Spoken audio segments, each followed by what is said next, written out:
எல்லா புகழும் இறைவனுக்கே. அஸ்ஸலாமு அலைக்கும். அல்ஹம்துலில்லாஹி ரப்பில் ஆலமீன். அல்லாஹும்ம ஸல்லி அலா சய்யிதினா முஹம்மதின் வ அலா ஆலி சய்யிதினா முஹம்மதின் முபாரிக் வசல்லிம் அலை. Welcome back to my channel way to ஜன்னா. இன்றைக்கி நாம் என்ன பார்க்க போகிறோன்னா, பாவ அழுக்குகளை போக்கும் தொழுகை. ரசூலுல்லாஹி ஸல்லல்லாஹு அலைஹி வஸல்லம் அவர்கள் கூற கேட்டதாக ஹஸ்ரத் அபூ ஹுரைரா ரலியல்லாஹு அன்ஹு அவர்கள் அறிவிக்கிறார்கள்.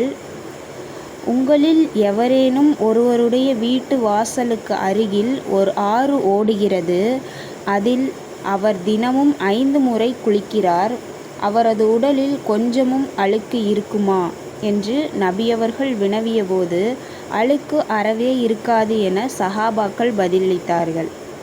அப்போது ரசூலுல்லாஹி ஸல்லல்லாஹு அலைஹி வஸல்லம் அவர்கள் 5 நேர தொழுகைக்கும் இவ்வாறு தான், அவற்றின் காரணமாக அல்லாஹு தஆலா பாவங்களை அடித்து விடுகிறான் என அருளினார்கள்.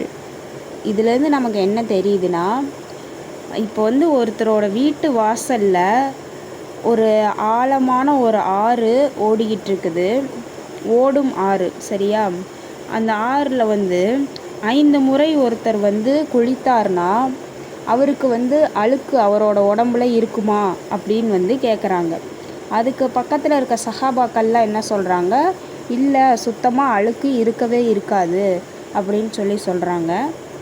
இதே மாதிரி தான் நம்மளோட 5 நேர தொழுகைகளை தொழுகும்போது நம்மளோட பாவம் அப்படிங்கிற அழுக்குகள்லாம் எல்லாம் அந்த குளிக்கும்போது எப்படி அழுக்குகள்லாம் இல்லாமல் போயிடுமோ, அதே மாதிரி நம்மளோட பாவ அழுக்குகள்லாம் நம்ம 5 முறை தொழுகும்போது இல்லாமல் போய்விடும் அப்படின்னு நபியவர்கள் சொன்னதா ஹஸ்ரத் அபூ ஹுரைரா ரலியல்லாஹு அன்ஹு அவர்கள் சொல்கிறாங்க. இதே மாதிரி மற்றொரு ஹதீஸ் என்னன்னா, ஹஸ்ரத் ஜாஃபிர் ரலியல்லாஹு அன்ஹு அவர்கள் சொல்கிறாங்க, ஐங்கால தொழுகைக்கு உதாரணமாகிறது.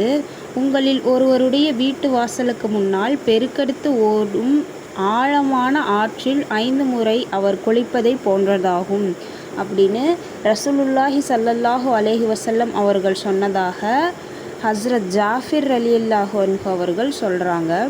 இது நூல் தர்கீபில் இருக்குது.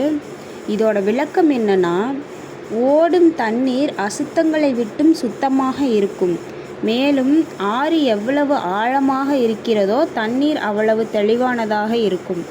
ஆகையினால்தான் மேற்கூறப்பட்ட ஹதீஸ்களில் ஆறு ஓடக்கூடியது ஆழமானது என்றெல்லாம் கூறப்பட்டுள்ளது. எந்த அளவு சுத்தமான தண்ணீரில் ஒருவர் குளிக்கின்றாரோ அந்த அளவு அவருடைய உடல் சுத்தமடையும்.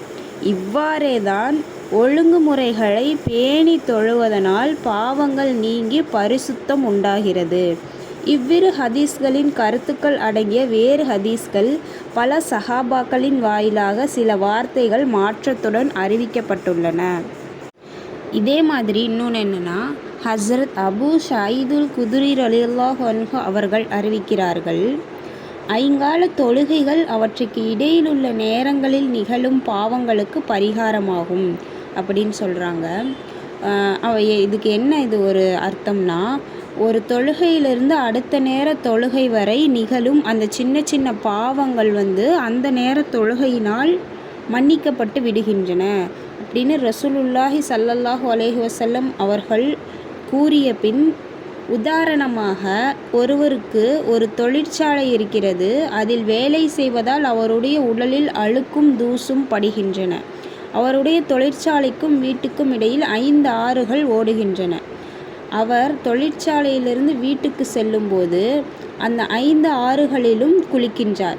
அப்படி 5 ஆறுகளிலும் அவர் குளிக்கிறதுனால அவரோட உடம்புல அழுக்கு சுத்தமாக இருக்கவே இருக்காது. இதே மாதிரி தான் இந்த 5 நேர தொழுகைகளுக்கு இடையிலும் நிகழக்கூடிய அந்த பாவங்கள் ஒரு நேர தொழுகை நீங்கள் தொழுகும்போது அந்த பாவங்கள்லாம் அதில் நீங்கிவிடும் அப்படின்னு அல்லாஹ் அதை மன்னிச்சிட்றான் அப்படின்னு சொல்கிறாங்க. இதில் அல்லாஹுவுடைய அன்பு, அருட்கொடை, தாராளமாக மன்னிக்கும் தன்மை, இதில் இருந்து நாம் பயன்பெறாவிட்டால் யாருக்கு அது நஷ்டம்? கண்டிப்பாக அது நமக்கு தான் மாபெரும் நஷ்டமாக வரும். இன்ஷா அல்லாஹ் எல்லாரும் கண்டிப்பாக 5 நேர தொழுகைகளையும் தொழுது துஆக்கள் கேட்டு நம்மளோட பாவங்களை மன்னிக்க சொல்லி அல்லாஹ் கிட்ட கண்டிப்பாக கேட்கணும். அல்லாஹ் இன்ஷா அல்லாஹ் கண்டிப்பாக மன்னித்து நமக்கு வந்து சொர்க்கத்தை தருவானாக. ஆமீன்.